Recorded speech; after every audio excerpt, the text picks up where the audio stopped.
Semiconductor में हम पढ़ने वाले हैं सॉलिड को। हाँ जी,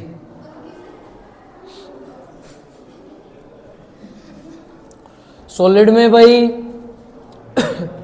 अच्छा मेनली हम जिक्र कर रहे थे कि जैसे फ़ोन है, आपने कोई भी नया फ़ोन लेना है मार्केट से, नई एलईडी लेके आनी है, स्क्रीन जो बोलते हैं हम इसको, या भाई आपने कंप्यूटर ख़रीदना है, तो पहले तो फ़ोन का ही हम क्या चीज़ देख के उसको लेते हैं, प्रोसेसर, कैमरा वगैरह ये चीज़ें तो बहुत बाद की होती है, सबसे ज़रूरी होता है उसका प्रोसेसर, कि उसके अंदर जो प्रोसेसर है वो कौन सा वर्क कर रहा है। प्रोसेसर जो होता है वो मेनली हमारा सेमीकंडक्टर डिवाइस से बनाया जाता है। उसकी जो प्लेट बनती है जिस पे अरेंज किए जाते हैं बहुत सारे सर्किट, जो भी सर्किट हम यूज करते हैं उनको बोलते हैं ट्रांजिस्टर।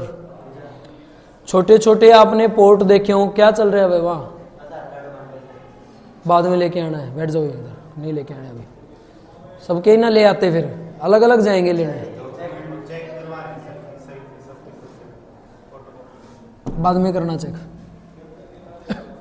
सॉलिड, इसमें क्या रहता है, उसमें जो मदरबोर्ड होता है उसके ऊपर है ना छोटे छोटे आपने पोर्ट लगे हुए देखे हो, ऐसे रेडियो को भी खुला देखा है, उसके ऊपर ऐसे सिलेंडर से रखे होंगे, छोटे छोटे से यूं पोर्ट लगे होंगे, ऐसे बॉक्सेस लगे रहते हैं, कुछ सर्कल सिलेंडर होते हैं, कोई बड़े होते हैं, बड़े बॉक्सेस होते हैं ऐसे, ठीक है।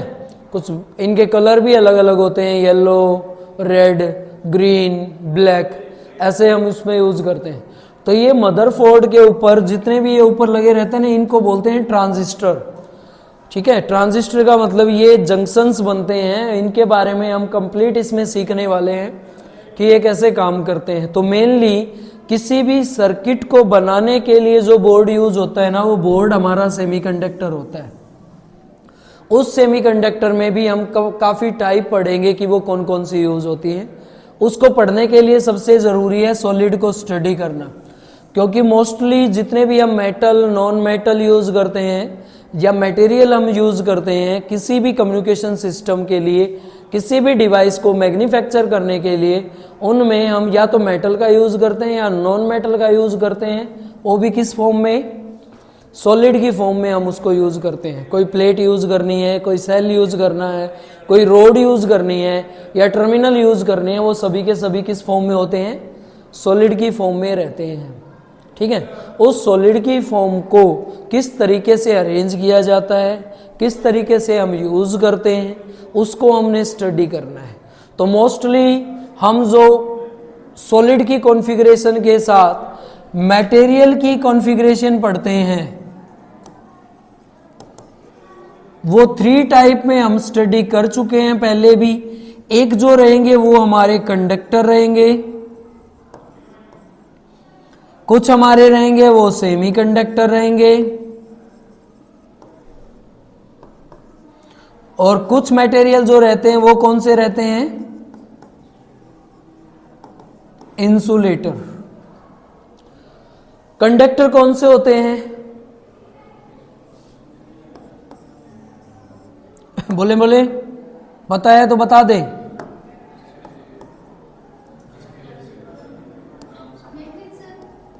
Allow to,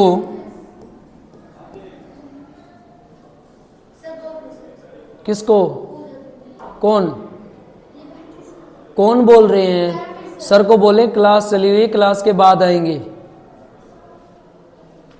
allow to flow of charge, पहली कंडीशन भाई। कंडक्टर की डेफिनेशन लिखें तो कंडक्टर आपके वो एलिमेंट होते हैं जो क्या करते हैं, चार्ज को फ्लो करने के लिए अलाउ करते हैं, पहली कंडीशन। अगर ये चार्ज को अलाउ करते हैं फ्लो करने के लिए, तो इनके पास रेजिस्टेंस क्या रहता है, पहली। Second condition, low resistance.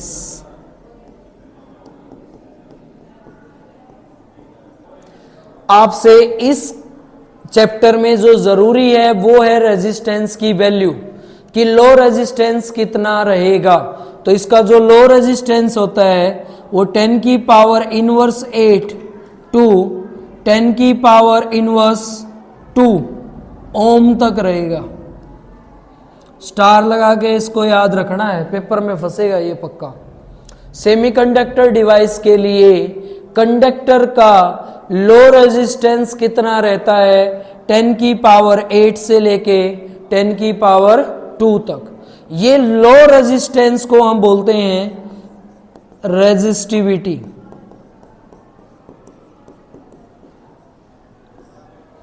Resistivity किसी भी मटेरियल की कॉन्फ़िगरेशन पे डिपेंड करती है कि वो मटेरियल कौन सा है। तो रेजिस्टिविटी रेजिस्टेंस के साथ रिलेशन बनाएगी तो क्या फॉर्मूला होता है? R is equal to sigma rho into L by A. Resistance का इसके साथ रिलेशन तभी इक्वल होंगे जब लेंथ और एरिया कांस्टेंट हो।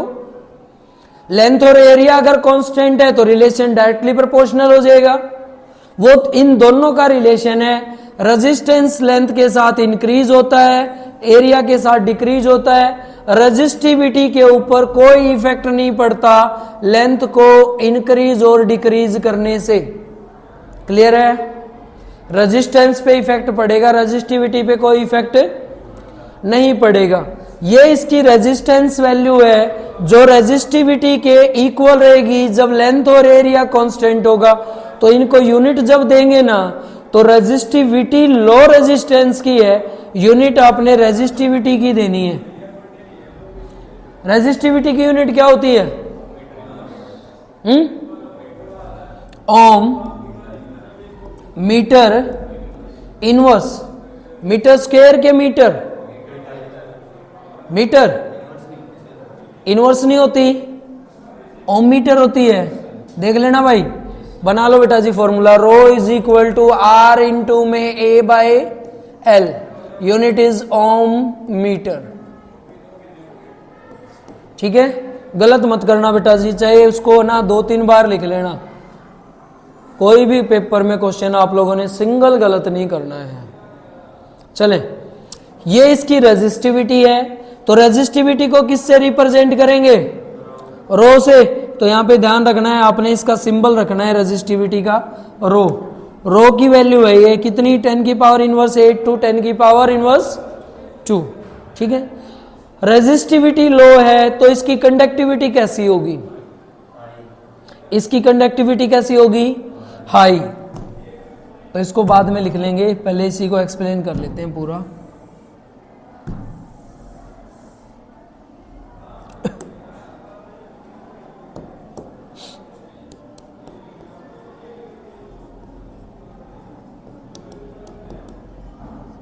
किसकी कंडक्टिविटी है ये?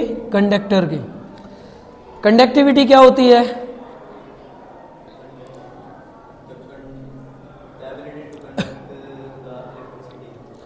याद रहे तो ठीक, यही डेफिनेशन देना है, अदरवाइज ये डेफिनेशन नहीं है इसकी। इसकी डेफिनेशन है inversely proportional to resistivity.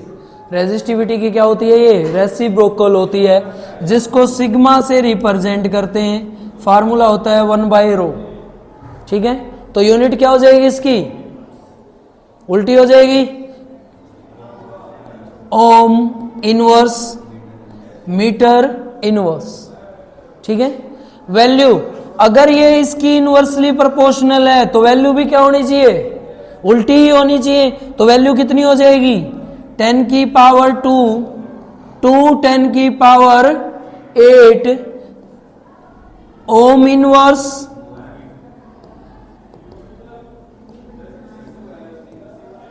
Metre inverse. Clear है? Ohm inverse metre inverse. ठीक है, इनको बोलते हैं कंडक्टर। कंडक्टर कौन से? जो चार्ज को अलो करते हो फ्लो करने के लिए। सेकंड, उनका लो रेजिस्टेंस होता है। थर्ड, रेजिस्टिविटी 10 की पावर 8 टू 10 की इनवर्स 8 टू 10 की पावर इनवर्स 2 रहेगी। कंडक्टिविटी जो कंडक्ट करने का काम करती है, चार्ज को, इलेक्ट्रॉन को कंडक्ट करने का काम करती है, उसको हम उसकी कंडक्टिविटी बोलते हैं। जो रो से रिप्रेजेंट की जाती है। इसकी वैल्यू रहेगी 10 की पावर 2 से 10 की पावर 8 ओम मीटर। एग्जाम्पल और बता दे।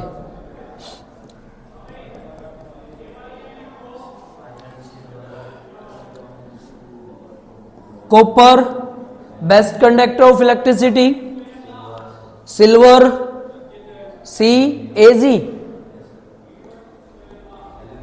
गोल्ड एयू एल्यूमिनियम, सीरीज में लिखे हुए हैं, ठीक है, ध्यान रखना है। कॉपर एजी एयू एल, सबसे बेस्ट रहता है वो है सिल्वर, ठीक है, सिल्वर सबसे बेस्ट है, पर भाई ज्यादा हम इसका यूज कर नहीं सकते हैं। रीजन कई है, पहला रीजन तो यही है, इसको कोई छोड़ेगा ही नहीं, ठीक है, तो इसको हम यूज नहीं करते, बेस्ट हम यूज करते हैं कॉपर को ज्यादातर। तो ये आपके क्या रहेंगे एग्जाम्पल। और एग्जाम्पल लिखना चाहे तो मोस्टली मेटल्स रहेंगे सारे के सारे आपके, ठीक है, लगभग सारे मेटल। एक मेटल आप बता दें जो मेटल होते हुए करंट को अलाउ नहीं करता पास करने के लिए।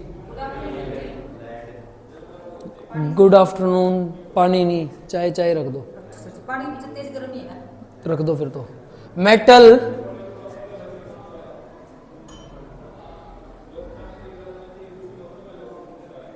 Behaviour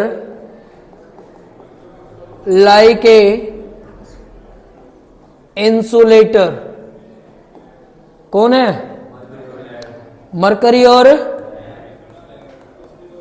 Hg। लेड के लिए क्या होता है? Pb, ठीक है, ये रहता है भाई। जो बेस्ट कंडक्टर रहेगा इसकी कंडक्टिविटी हाई रहेगी, तो कितनी रहेगी? 10 की पावर 8, ये हाई से हाई कंडक्टिविटी है, ये 10 की पावर 8। कॉपर की जो हम वायर यूज करते हैं इसकी कंडक्टिविटी 10 की पावर 5 अप्रोक्स, ठीक है, लगभग इतनी रहती है, 10 की पावर 2 से 10 की पावर 5। वो अलग अलग मटेरियल पे डिपेंड करता है, कंपनी पे भी डिपेंड करता है, कौन कौन सी कंपनी की आप केबल यूज करते हैं। तो ये है कंप्लीट कंडक्टर।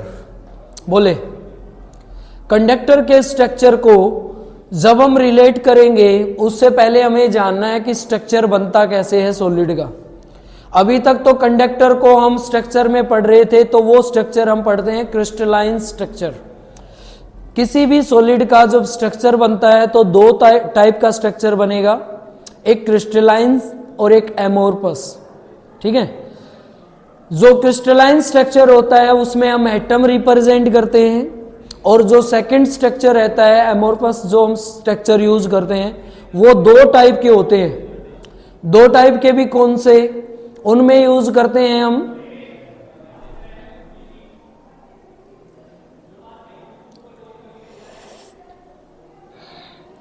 ये भी दो टाइप के होते हैं भाई, पता नहीं कौन से दो टाइप के होते हैं, ठीक है, आगे और होते हैं इनमें दो स्ट्रक्चर, उनके भी टाइप होते हैं, ऐसे ही ये चलते जाते हैं। आपके वो इतने काम के नहीं है। आपके काम का तो ये है कि हम क्रिस्टलाइन स्ट्रक्चर को अब नहीं पढ़ते, क्योंकि क्रिस्टलाइन स्ट्रक्चर तो हमें सीधा सा ही पता है, एक एटम होता है, नहीं एक स्ट्रक्चर होता है, उसमें एटम क्या होंगे? क्लोजली पैक होंगे। जितने वो ज्यादा क्लोजली पैक होंगे उतना ही वो क्या होगा? सॉलिड होगा।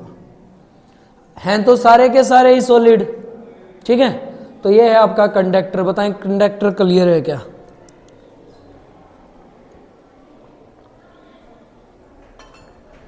ये वैल्यू आपको भाई ध्यान रखनी, पेपर में है ना, इसमें से एक वैल्यू 100% आनी है, हर बार ऑप्शन टाइप में आती है, चाहे तो कंडक्टिविटी आएगी या रेजिस्टिविटी। याद कैसे करोगे? इसकी लो है तो माइनस वाले से याद रखना, एक याद कर लो, उसका अपोजिट उसकी दूसरी हो जाएगी। चले सेकंड पढ़ेंगे हम इंसुलेटर को।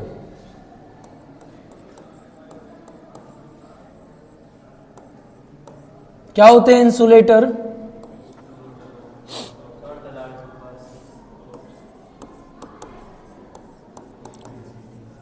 अलाउ टू फ्लो ऑफ पहले भाई ये अलाउ नहीं करते किसी भी चार्ज को फ्लो करने के लिए। सेकंड कंडीशन, रेजिस्टेंस कैसा होगा?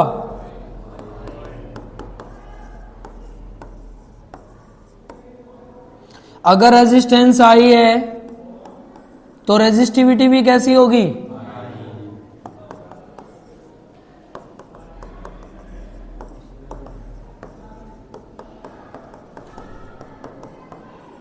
किससे लिखते हैं रेजिस्टिविटी को? कितनी होगी?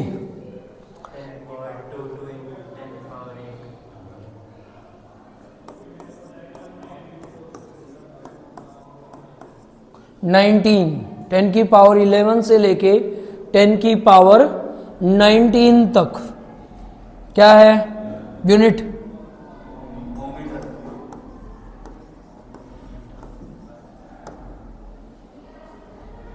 ठीक है। अगर इसकी रेजिस्टिविटी ये है तो कंडक्टिविटी क्या होगी? किसको आ रही है नींद भाई? चाय पी लो। कंडक्टिविटी कैसी होगी? लो। ठीक है, लो कंडक्टिविटी है। कंडक्टिविटी का सिंबल क्या रहता है? सिग्मा। वैल्यू बोले उल्टी हो जाएगी। कितना?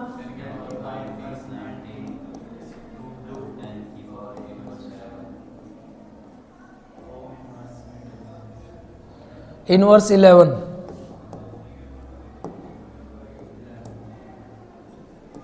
ओम। ठीक है, एग्जाम्पल बोल दें।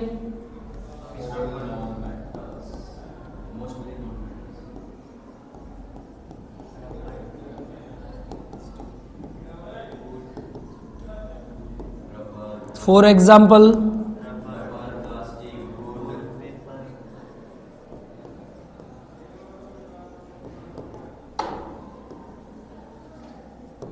वो बोले सबसे ज्यादा कौन सा रहेगा? मोर इंसुलेटर, जिसकी वैल्यू 10 की पावर इनवर्स 19 तक रहती है। डायमंड। सबसे ज्यादा जो आपका इंसुलेटर रहता है वो कौन सा है? एक ऐसा जो नॉन मेटल होते हुए करंट को कंडक्ट करने का काम करता है, तो उसको आप अलग से लिख ले बेटा जी। क्या है वो? जो अलाउ करता है करंट को फ्लो करने के लिए।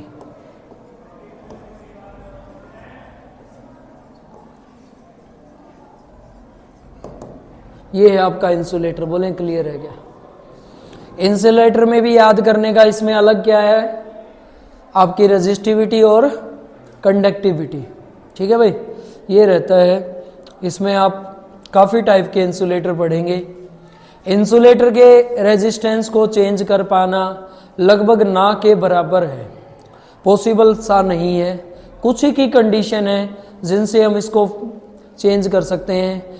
चेंज करने के लिए हमें करना पड़ेगा डोपिंग। ठीक है, डोपिंग एक ऐसी प्रोसेस होती है जिसमें दो एलिमेंट को आपस में क्या किया जाता है?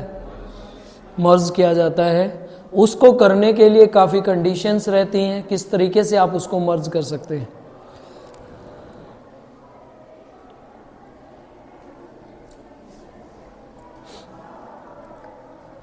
लास्ट है आपका सेमीकंडक्टर।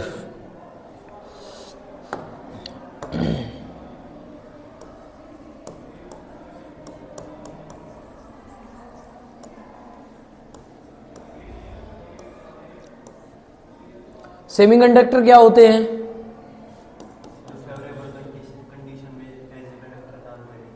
हैं? जो फेवरेबल कंडीशंस में काम करे सर एज ए कंडक्टर। सही बात भाई। Behaviour like a insulator but convert into, उनका बिहेव तो इंसुलेटर के जैसा होता है पर हम उनको किस में कन्वर्ट कर सकते हैं? कंडक्टर में चेंज कर सकते हैं। पर हल्की सी प्रोसेस में रेजिस्टेंस इनका इंसुलेटर के कंपैरिजन में लो होता है। ठीक है,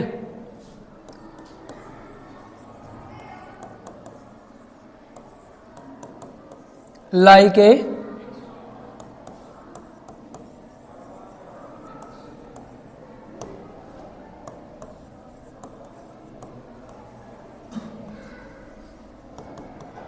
convert into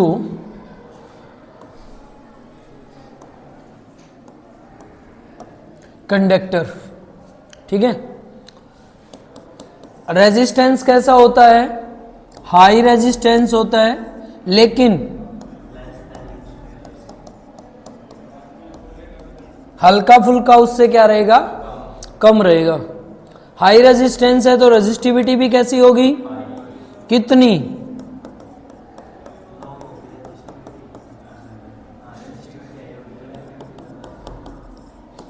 कितनी भाई, पता है?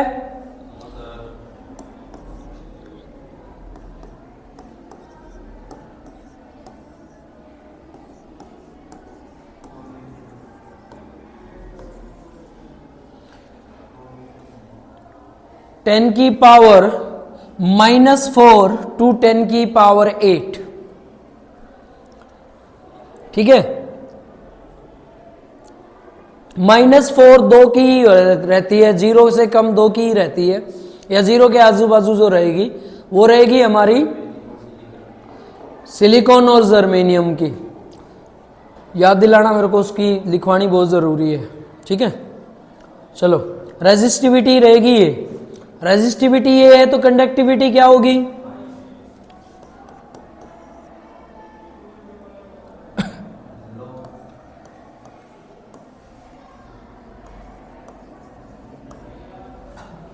High resistivity, low conductivity. किससे रिप्रेजेंट करेंगे? सिग्मा से। वैल्यू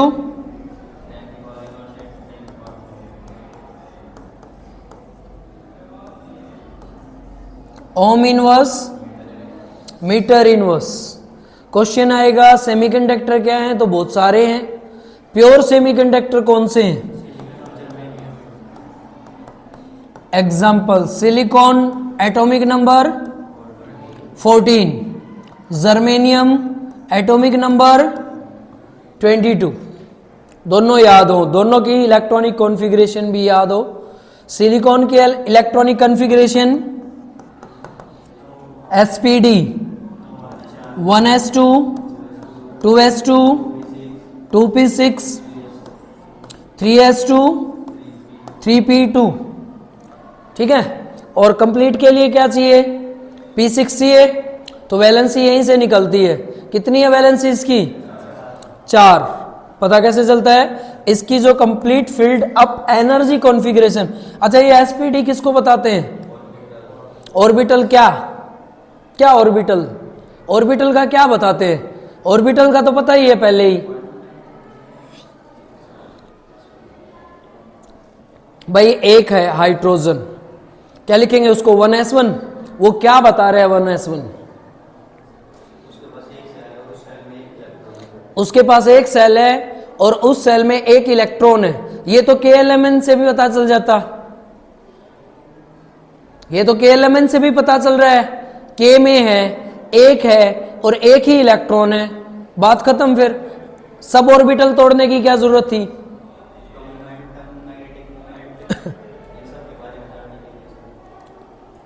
और इनका पता कैसे चलेगा?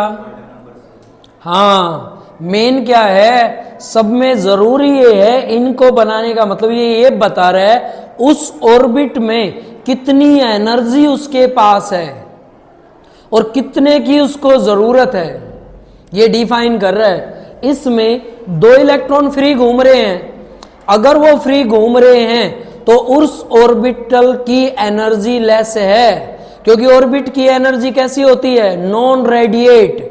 और नॉन रेडिएट एनर्जी क्या घूमने देगी? घूमने नहीं देगी, फिक्स कर देगी उनको। तो ये एनर्जी को रिप्रेजेंट करते हैं। ये मीनिंगफुल चीजें बेटा जी, ये नहीं है sp_d लिख दी ऑर्बिट बोल दिया बात खत्म। नहीं, ऑर्बिट का मतलब होता है उसमें प्रेजेंट इलेक्ट्रॉन के पास एनर्जी कितनी है, और इनके पास कंप्लीट एनर्जी है, इसके पास एनर्जी नहीं है। एनर्जी तो है, कम है, क्योंकि 2 इलेक्ट्रॉन है, तो 2 इलेक्ट्रॉन की तो एनर्जी होगी, जबकि खाली बाकी जगह सारी क्या बचा हुआ है, खाली स्पेस है, उसमें और एनर्जी आ सकती है, मतलब और इलेक्ट्रॉन आ सकते हैं, इसलिए वैलेंसी बोलते हैं। इलेक्ट्रॉन का आना फील्ड अप नहीं करता, एनर्जी का आना फील्ड अप करता है। जैसे कि इसको अगर मैं रिप्रेजेंट करूं तो हम बनाएंगे कैसे, पहले एक ऑर्बिट S, जिसको हम लिखते हैं पूरा, इसको लिखेंगे ना स्ट्रक्चर को, तो ऐसे स्ट्रक्चर लिखा जाएगा। न्यूक्लियस पे इसका मास रिप्रेजेंट करेंगे। एटॉमिक नंबर कितना, नंबर ऑफ प्रोटॉन 14, ये लिख दो, ये लिख दिया नंबर ऑफ 14, ये इसके न्यूक्लियस पे। पहला सेल, उसके अंदर क्या आ सकते हैं, पहले ऑर्बिट में 2 इलेक्ट्रॉन, दोनों इलेक्ट्रॉन इससे इतनी एनर्जी से कनेक्ट है, कहीं नहीं घूमेंगे। अब ये इसी ऑर्बिट में यहीं पे स्टेशनरी ऑर्बिट डिफाइन करेंगे। फिर अगला ऑर्बिट बनेगा, ये लो, इसमें क्या है 1s2 2s2, इसमें भी 2 अरेंजमेंट।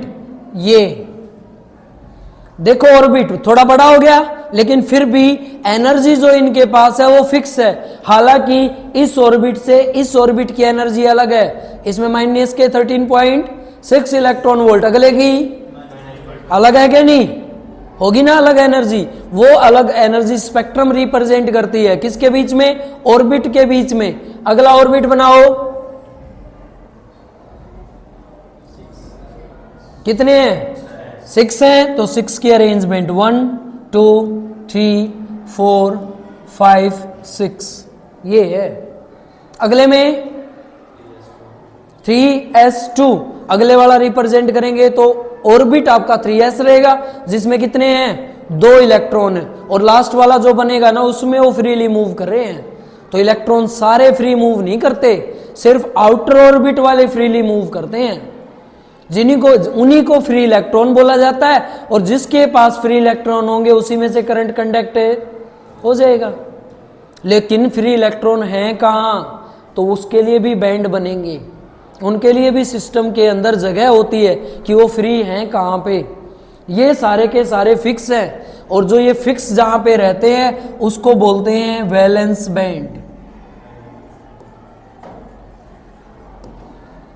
और जिसमें फ्री घूम रहे हैं ना उसको बोलते हैं कंडक्शन बैंड।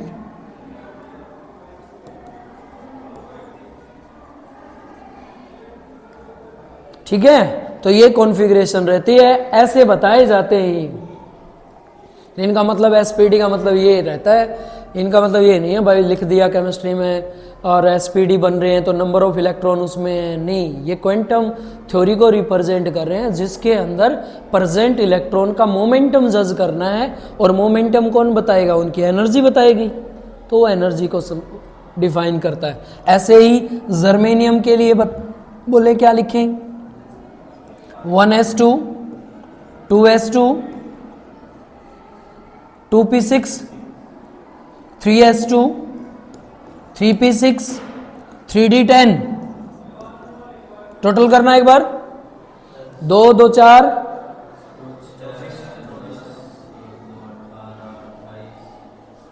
है, ज्यादा हो गई तो 1s2 2s2 2p6 3s2, अच्छा पूरे भर दिया तो कितने आ जाएंगे इसमें,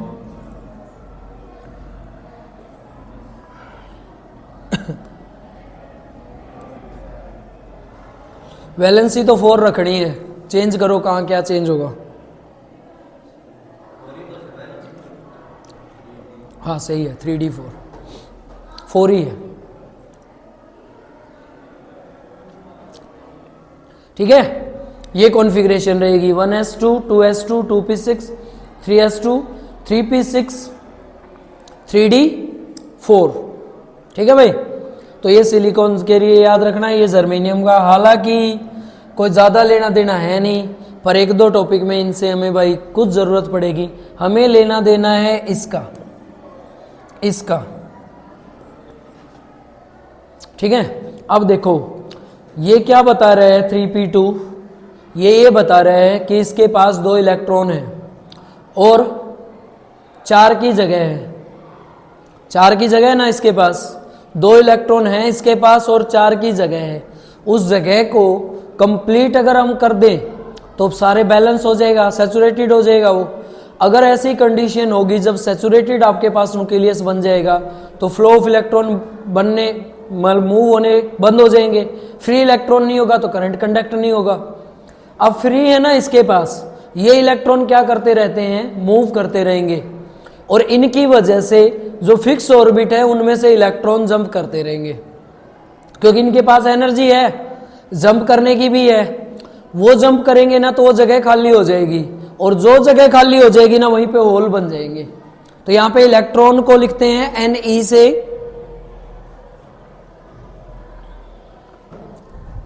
जहां पे आपको Ne लिखा मिल जाए ऐसे, तो ये है नंबर ऑफ इलेक्ट्रॉन, और जहां पे लिखा मिल जाए NH, ये है नंबर ऑफ होल। ठीक है, तो 2 चीजें आपने याद रखना है। इलेक्ट्रॉन तो वो होंगे जो नेगेटिव चार्ज वाले हैं और होल वो होंगे जिनके ऊपर कौन सा चार्ज है, पॉजिटिव।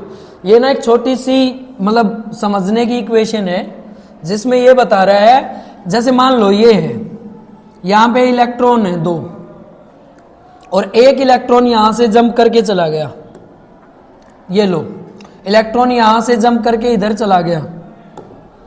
जो इलेक्ट्रॉन गया है उसकी जगह क्या होगी है, खाली। और चार्ज की फॉर्मेशन क्या कहती है, चार्ज ये कहता है क्रिएटिंग, इसकी एक क्रिएटिंग वैल्यू ये होती है कि कोई भी चार्ज अपने से अपोजिट चार्ज को वहां पे क्या कर लेगा, डिस्प्लेस कर लेगा कि नहीं। तो ये नेगेटिव क्या चाहता है, इस खाली जगह पे क्या आ जाए, पॉजिटिव चार्ज आ जाए कि नेगेटिव। नेगेटिव को तो ये चाहेगा नहीं, क्योंकि नेगेटिव नेगेटिव को क्या करते हैं, रिपेल करते हैं। तो ये इसको रिपेल करेगा ना, उस कंडीशन में इस खाली जगह पे ही एक चार्ज आ जाता है जिस चार्ज को हम बोलते हैं होल। और वो होल किस टाइप का चार्ज रहेगा, पॉजिटिव टाइप का चार्ज रहेगा। ठीक है, और ये सारी चीजें डिपेंड करती हैं आपके पास एनर्जी गैप के लिए। एनर्जी गैप क्या रहता है या फॉरबिडन एनर्जी गैप क्या है, किन्हीं भी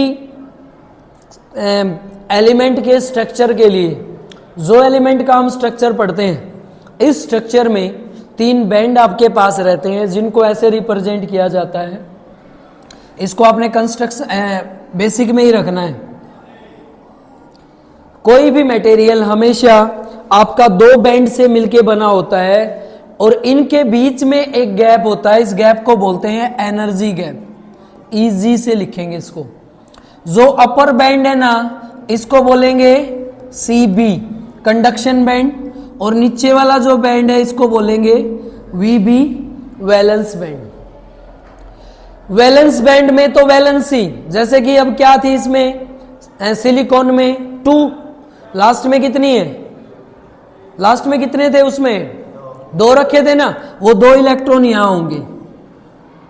अगर इनमें से एक इलेक्ट्रॉन जंप करके यहां चला जाए तो यहां पे जाते ही वो कौन से बैंड में चला गया, और कंडक्शन बैंड का काम क्या है, कंडक्टिविटी देना, और कंडक्टिविटी देगा तो करंट पास हो जाएगा ना। लेकिन ये इलेक्ट्रॉन यहां जंप करके क्या जा सकता है, नहीं जा सकता, क्योंकि बीच में क्या है, आपने इस एनर्जी गैप को चेंज करना है। मतलब कंडक्टिविटी किस पे डिपेंड करती है, एनर्जी गैप पे डिपेंड करेगी। तो किसी भी मेटल की, किसी भी सॉलिड स्ट्रक्चर में जो कंडक्टिविटी होती है ना, वो सॉलिड स्ट्रक्चर के अंदर डिपेंड करती है, किसके ऊपर, solid structure conductivity depend energy gap, easy. ठीक है, ऐसे नेक्स्ट में हम टॉपिक स्टार्ट करेंगे, उसमें इसको पढ़ेंगे ये क्या होता है। अब देखें, मैं इसको कर दूं गरम, गरम करने के लिए क्या करना पड़ेगा, टेम्परेचर बढ़ाना पड़ेगा। टेम्परेचर बढ़ा दिया मैंने, टेम्परेचर बढ़ेगा तो थर्मल कंडीशन इसको एनर्जी दे देगी ना एक्स्ट्रा, और ये वो एक्स्ट्रा एनर्जी है जो इस नॉन रेडिएट ऑर्बिट से इनको रेडिएट करने का काम करेगी, और यहां से इलेक्ट्रॉन जंप करके कहां चला जाएगा, यहां चला जाएगा। एक केस तो है ये। और दूसरा केस क्या है, इस गैप को कम कर दो।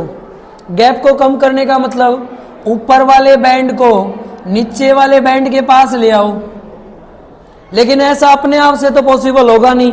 उसके लिए क्या करना पड़ेगा, इसमें मैं कोई इंप्योरिटी ऐड कर दूं तो इसी के अंदर मैंने कुछ और मिला दिया, वो एलिमेंट अगर सुटेबल इंप्योरिटी से मिल जाए तो अपने आप ये गैप खत्म हो जाएगा ना, क्योंकि कंडक्टर के अंदर ये गैप होता ही नहीं है। कंडक्टर के अंदर क्या होता है, जो कंडक्शन बैंड है और वैलेंस बैंड है ये आपस में ओवरलैप होते हैं यूं।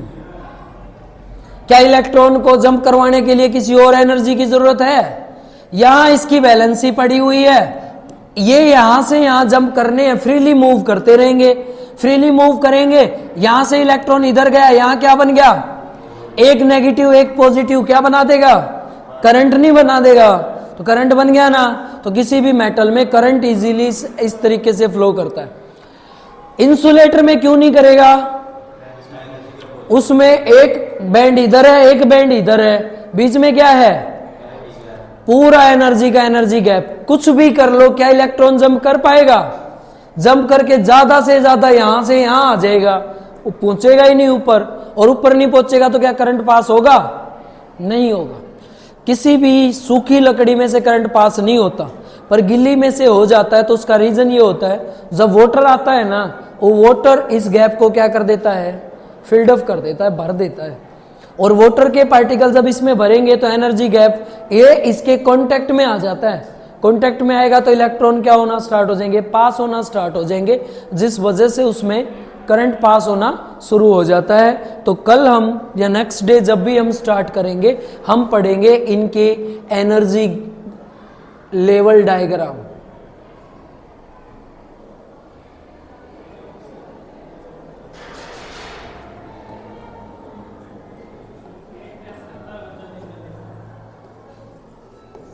पहला टॉपिक हमारा रहेगा ये, ठीक है, ये आपने करना है।